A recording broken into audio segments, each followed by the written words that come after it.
날마다 쓰는 나의 신앙일기 TV 데일리 큐티 나무향기입니다. 오늘은 사무엘상 19장 18절에서 24절을 묵상하겠습니다. 다윗이 도피하여 라마로 가서 사무엘에게로 나아가서 사울이 자기에게 행한 일을 다 전하였고, 다윗과 사무엘이 나요스로 가서 살았더라. 어떤 사람이 사울에게 전하여 이르되 다윗이 라마 나요스에 있더이다 하며, 사울이 다윗을 잡으러 전령들을 보냈더니 그들이 선지자 무리가 예언하는 것과 사무엘이 그들의 수령으로 선 것을 볼 때 하나님의 영이 사울의 전령들에게 임하며 그들도 예언을 한지라. 어떤 사람이 그것을 사울에게 알림해 사울이 다른 전령들을 보냈더니 그들도 예언을 했으므로 사울이 세 번째 다시 전령들을 보냈더니 그들도 예언을 한지라. 이에 사울도 라마로 가서 세구에 있는 큰 우물에 도착하여 물어 이르되 사무엘과 다윗이 어디 있느냐? 어떤 사람이 이르되 라마 나요스에 있나이다. 사울이 라마 나요스로 가니라. 하나님의 영이 그에게도 임하시니 그가 라마 나요스에 이르기까지 걸어가며 예언을 하였으며, 그가 또 그의 옷을 벗고 사무엘 앞에서 예언을 하며 하루 밤낮을 벗은 몸으로 누웠더라.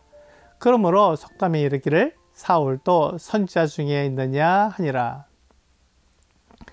나요스는 기숙사라는 말입니다. 그러므로 사무엘이 선지자 후보생들과 함께 하나님의 말씀을 공부하면서 지냈던 곳일 것입니다.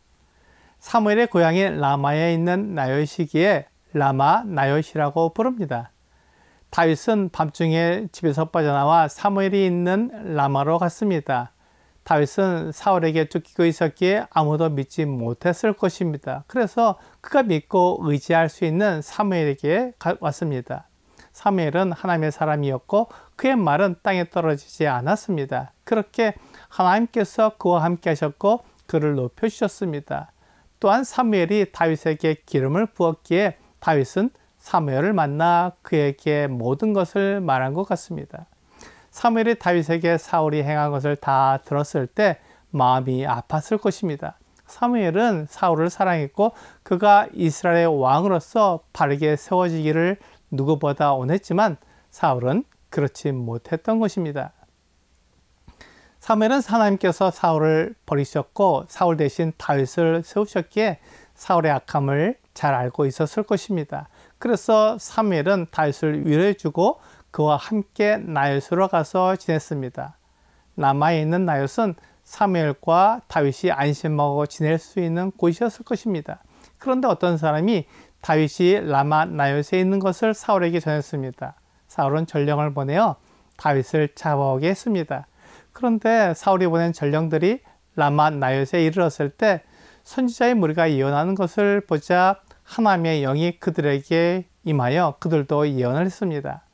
그들은 다윗을 잡으러 그곳에 왔지만 하나님의 마음을 알고 하나님의 뜻을 따라야 했기에 다윗을 잡을 생각을 하지 못했습니다. 하나님께서 다윗을 보호하신 것을 알 수 있습니다. 그러자 사울은 또다시 전령을 보내 다윗을 잡아오게 했습니다. 그렇지만 그들이 라마 나요스에 갔을 때 그들도 예언을 했습니다. 그들이 하나님의 말씀과 뜻을 따랐기에 다윗을 잡을 수 없었습니다. 그래서 사울은 세 번째 다시 전령을 보냈습니다. 하지만 그들도 예언을 했습니다. 이것으로 그 전령들이 예언을 한 것이 우연이 아니었고 하나님이 하신 일이라는 것이 분명히 드러났습니다. 우연이 여러 번 반복되면 필연이라고 말합니다. 사울이 보낸 전령들이 모두 예언을 한 것은 하나님께서 계획을 가지시고 그렇게 하셨다는 것을 알게 해줍니다. 하나님은 다윗을 보호하시고 그를 이스라엘의 왕으로 삼으실 것입니다. 사울은 백성들이 원한 왕이었지만 다윗은 하나님이 원하시는 왕이 될 것입니다.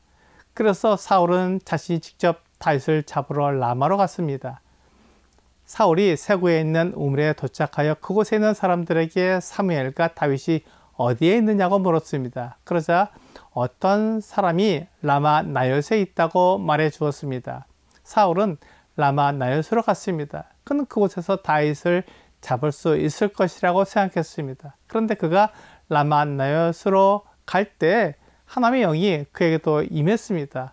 사울이 자기 욕심에 따라 다윗을 잡으려고 했지만 하나님의 영이 임한 사울은 그도 예언을 했습니다. 욕심과 교만으로 가득한 사람은 하나님의 말씀으로 예언을 할 수 없습니다. 하나님의 말씀으로 예언을 하는 것은 하나님의 뜻과 계획을 말하는 것이기에 욕심대로 행동할 수 없습니다. 사울에게 하나님의 영이 임하셨고 그가 하나님의 말씀으로 예언을 했는데 그가 사무엘 앞에서 그의 옷을 벗고 예언을 했습니다. 그렇게 하루 밤낮을 벗은 채로 누워 있었습니다. 사울은 왕이었기에 왕의 옷을 입고 있었을 것입니다. 그런데 그가 그 옷을 벗었기에 그는 왕으로서의 체면도 벗어버리고 하나님 앞에서 순수한 모습으로 있었습니다. 사울의 문제는 그가 왕으로 인정받는 것이기에 그 모든 것을 내려놓는 것이 필요했습니다.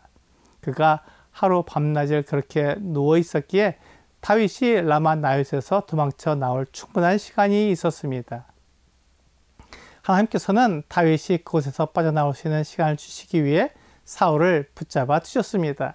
하나님께서 다윗을 보호하시기 위해 사울을 공격하시거나 우박으로 치신 것이 아니라 하나님 앞에서 예언을 하게 하셨습니다. 이것이 하나님의 지혜이고 능력입니다. 하나님은 선하고 좋은 방법으로 일하셨습니다. 그래서 속담에 이르기를 사울도 선지자 중에 있느냐는 말이 나왔습니다. 이 말은 사울이 선지자가 아니지만 하나님의 능력으로 그가 선지자 노릇을 했기에 놀랍다는 뜻으로 한 말입니다. 사울에게 일어난 일은 매우 놀라운 일입니다. 그는 자기 욕심을 따라 행하는 사람이었는데 하나님의 말씀을 지키는 사람이 되었기에 놀라운 일이 일어난 것입니다. 이 일이 계속되는 것이 아니라 일시적으로 일어난 일이며 하나님께서 계획에 따라 사울을 사용하시는 것을 보여주셨습니다. 하나님의 영이 임하시면 어떤 일도 가능합니다. 하나님의 뜻을 이루기 위해 하나님이 필요로 하시는 일을 하실 수 있습니다. 오늘의 적용 질문을 보겠습니다. 사람은 성령을 따라 사는 사람과 육체를 따라 사는 사람으로 나눌 수 있습니다. 나는 성령을 따라 살고 있습니까? 육체를 따라 살고 있습니까? 성령을 따라 사는 사람은 하나님의 말씀을 따라 사는 사람입니다. 내 생각, 내 지혜로 살아가는 것이 아니라 하나님의 말씀을 알고 그 말씀대로 살아가는 사람입니다. 성령을 따라 사는 사람은 성령의 열매를 맺게 됩니다. 오늘 내 삶을 통해 성령의 열매가 맺힐 수 있기를 원합니다.